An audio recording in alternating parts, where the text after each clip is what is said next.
All right, hi guys. This is a bit of an introduction to my build and what's going to happen. So, or what I've been going through for the last 12 months. It hasn't been just I'm going to build my car, I'm going to throw money at it. It's going to be a very research prepared, um, methodical build. The noise, the noise in the background is my bird who absolutely loves to talk over me. So I'll do my best to just continue without screaming out his name. And I'll chuck him in the video so you can see who he is as well. Yeah, so, I tried to get onto the forums, I tried to get onto Facebook and tried to understand what was going on. As I pulled the engine apart, I started to realise that there's other things I need to do. And some parts have been on order and are on their way from America now. I've tried to leave the top of the motor alone. I've tried to leave cams alone, only because cams here in Australia, I think from memory, about $3,600 for a set of 4. And then you got to do all the associated block offs and everything like that. So it becomes, risk versus reward. The price of that money going out is not going to give us the reward that we really want to. So we're on a six belt stock block. The only thing I'd done is oil pump gears and the billet sprocket. We went down to a 3.25 Grip Tech pulley on E85, running 1300 injector dynamics injectors. No sign of knock. It ran like a dream. It really did. So there's already a lot of mods to the car, and the motor was kind of the last step. Everything there is already supporting. Headers, fuel system, injectors, everything's there. The motor was just really on borrowed time. When stripping down the motor, the oil that I used was an Australian brand of oil, and there was a lot of oxidization at the bottom of the oil pan and a lot of oxidization behind the cam chain tensioners, which I believe are hydraulic actuated, so they're pressurized by oil. And this stuff was like tar. And I actually sent the email to this Australian company, and they reply back that that's normal. The car's got 20,000 kilometers on it. I change the oil about every 5,000 k's, and they say, their response, exact response was, buy more expensive oil. I'm only buying the second most expensive oil, and change it more frequently. Typical business model. So I think I'll definitely be going to an American brand of oil, paying the premium.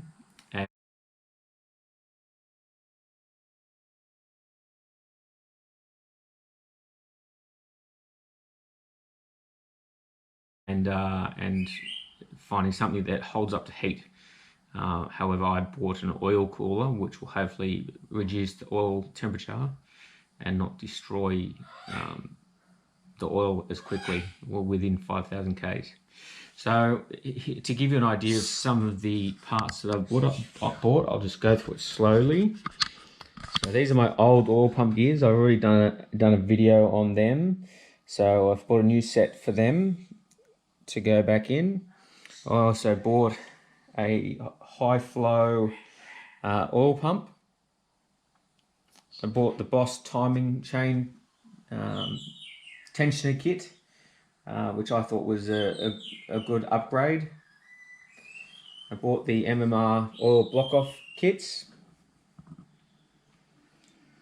I also bought the MMR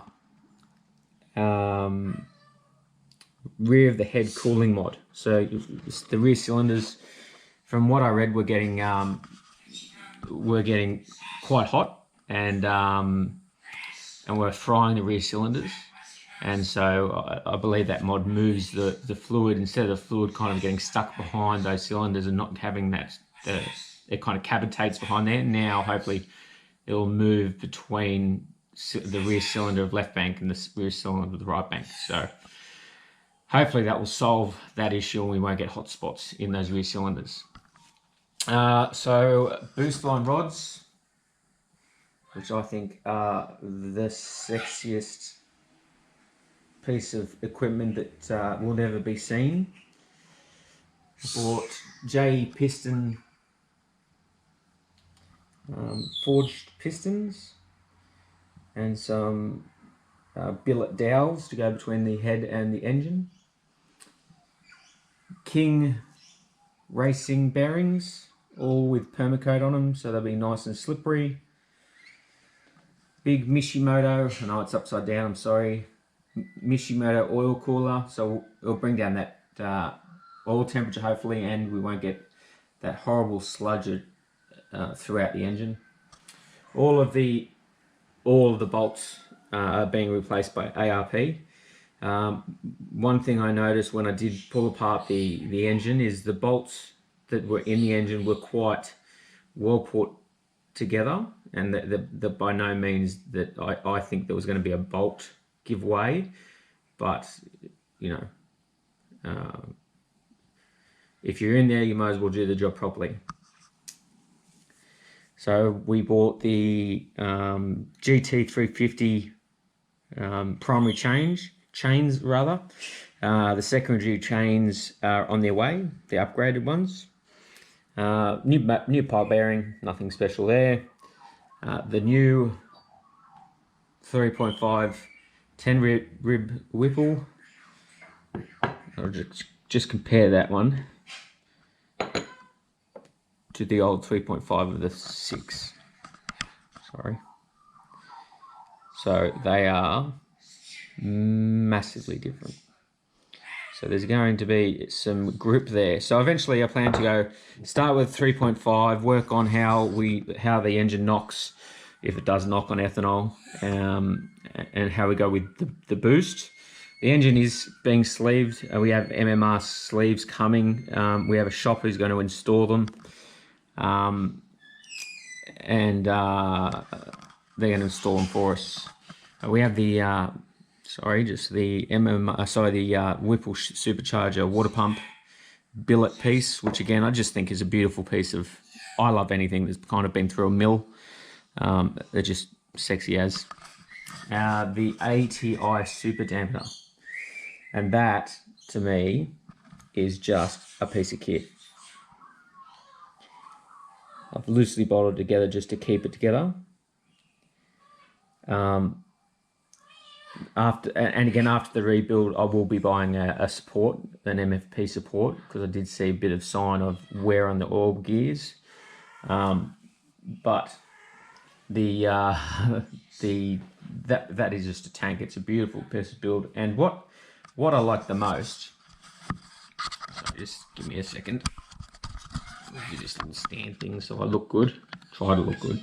Is they sent this letter in the package, and so this package was part of the 10 rib upgrade. So it had nothing to do with me buying an ATI super dampener. It was just they sent ATI super dampener with the kit. So on the ATI super dampener box, it says it's family owned, American made, and inside on the top was, "Dear customer, I have personally packaged your dampener as if it was my own. Please read all instructions before assembly are specific to the dampener part number you purchase. The bolts for assembly are inside the hub attached to the cardboard or pre-installed in the assembly. You are responsible for all Loctite and foam torque per directions. If you bought an external balanced dampener and are going to send the unit to a balance shop, they'll only need the hub and weight. Take care to keep your parts safe in doing so and speak to them beforehand. Thank you for your purchase. Your dampener was proudly manufactured and assembled in Baltimore, Maryland." And there's a signature. I bought a lot of shit, and that's the only piece I got that was from a family-owned business. And it's just little pieces like that that I lost it, dropped it some oil. But I really appreciate that you know, it's just a little note that just says that we care about you as a customer. So, you know, I kept that. Yes, so there's a few things to come. I've been keeping track of costs, and being an Australian, things have been very expensive. And it's not US dollars to Australian dollars. It's import. We get hit with an import tax. We get hit with what's called I can't remember what GST is, but that's another tax we get hit with. Yeah, we do suffer a bit when we import stuff. So I've been lucky with my wife, and I love America. So every time we travel, I travel with with an empty suitcase, and I normally come back with car parts, and she comes back with clothes.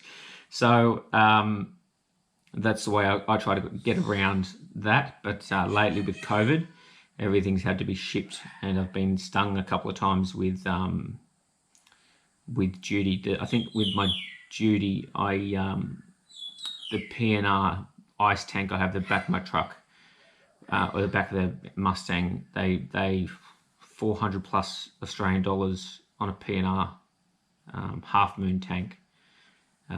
Almost, yeah, you get a bit ragey with them. But that was I got it, and it's doing its job. Oh, the last thing I want to do is I ordered some. I won't be naming the company. I ordered some of these. So I ordered some. I can never say the word. They're phalonic spacers. They're meant to reduce heat between the supercharger and the engine.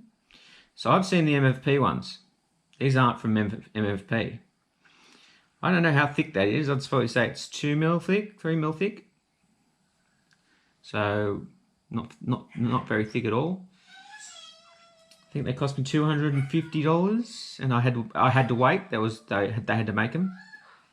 When that rocked up in the mail, I almost laughed. When I've seen the quality of the MFP stuff, and then to have this, open up this in my house to see the quality of these two items that are meant to reduce IATs, I think they're just made out of shopping board material. And this is a well-known Australian racing team company mailed me this. So I might just give them away, go speak to MFP and get the real set, because that's appalling. Yeah. So yeah, I actually did get some pins with the pistons. They were just basic tool steel. I upgraded to the nickel steel, so there's been some extra cost there.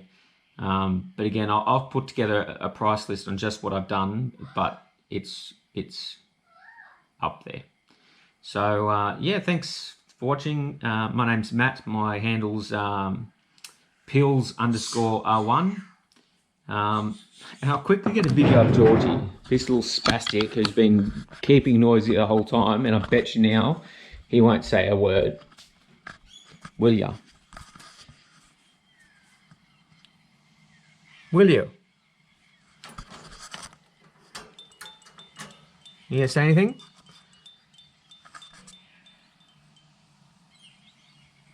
No, now you're gonna shy.